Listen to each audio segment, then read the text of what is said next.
This is the portion of the ear that you can touch, pierce, and see.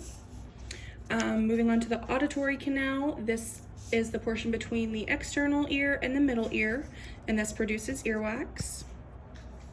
You have your eardrum. Your eardrum separates the external and the middle ear and vibrates whenever sound reaches it.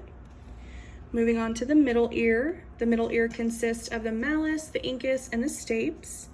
The malleus is attached to the eardrum, so whenever the eardrum vibrates, it also causes the malleus to vibrate. The malleus is also attached to the incus, and the incus is attached to the stapes, and these three move the sound into the inner ear. In black here, you have the auditory tube, and the auditory tube equalizes air pressure between the outside air and the middle ear cavity. Moving on to the inner ear, you have the semicircular canals. The semicircular canals are fluid-filled tubes that help you keep your balance. And then in purple, you have the cochlea. This functions in hearing rather than in balance, and it produces an action potential in response to vibrations. On top of the cochlea, you have the hair cells, which are the sensory cells for the auditory system.